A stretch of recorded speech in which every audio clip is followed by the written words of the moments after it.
Have you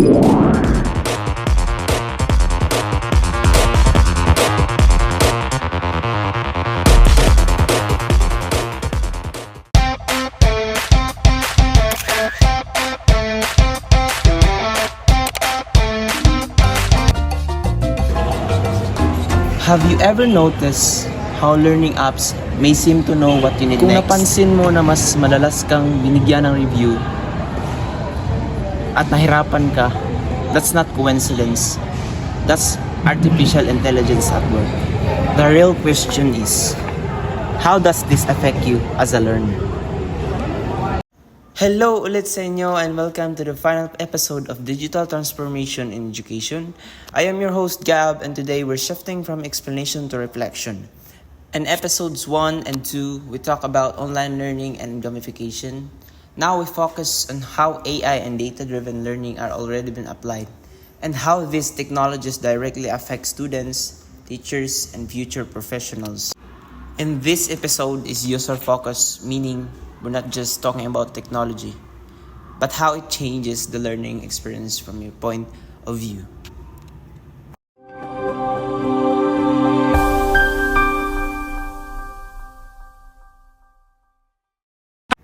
AI in education is not something far in the future.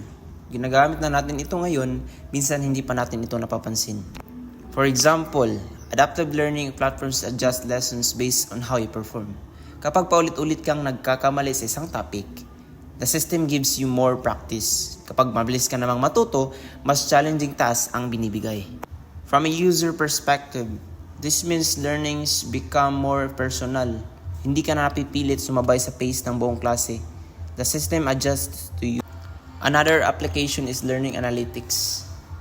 Your quiz scores, attendance, and participation help the system identify patterns. So, this allows teachers to support students early, bago pa lumaki ang problema.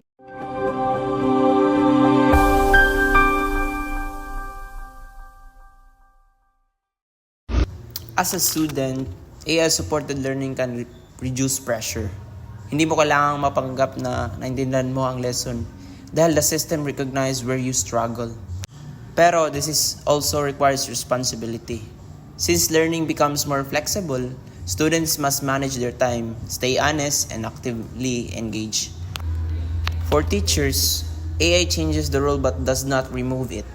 Instead of spending hours checking quizzes, teachers can focus more on mentoring, explaining difficult concepts, and supporting students emotionally. This shift makes learning more human, not less. Technology handles data, teachers handle understanding.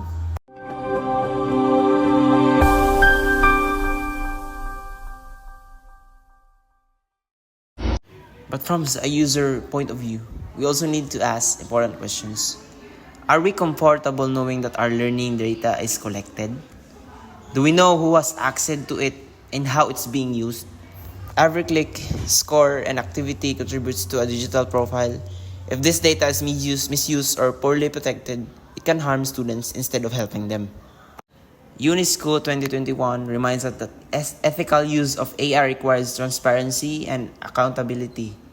Users, students, and teachers should be informed, protected, and respected. Technology should support learning, not monitor it unfairly.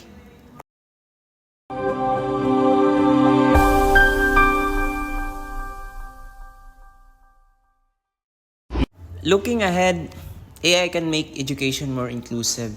Students in remote areas can access personalized support that was once limited to well-funded schools. But if access to technology is unequal, AI could also increase in educational gaps. So the future of education depends on how we use AI, not just how it advanced becomes. Digital transformation should empower learners, respect privacy, and support teachers, not to replace them. To wrap up this series, AI and data-driven learning show us that the future of education is not just digital. It is deeply personal. Technology may guide the process, but learning will always depend on people. Students who reflect, teachers who care, and systems guided by the ethics. So, thank you for joining me in Digital Transformation in Education. I hope this episode helped you see how technology is shaping learning and how you can be an informed, responsible user of it.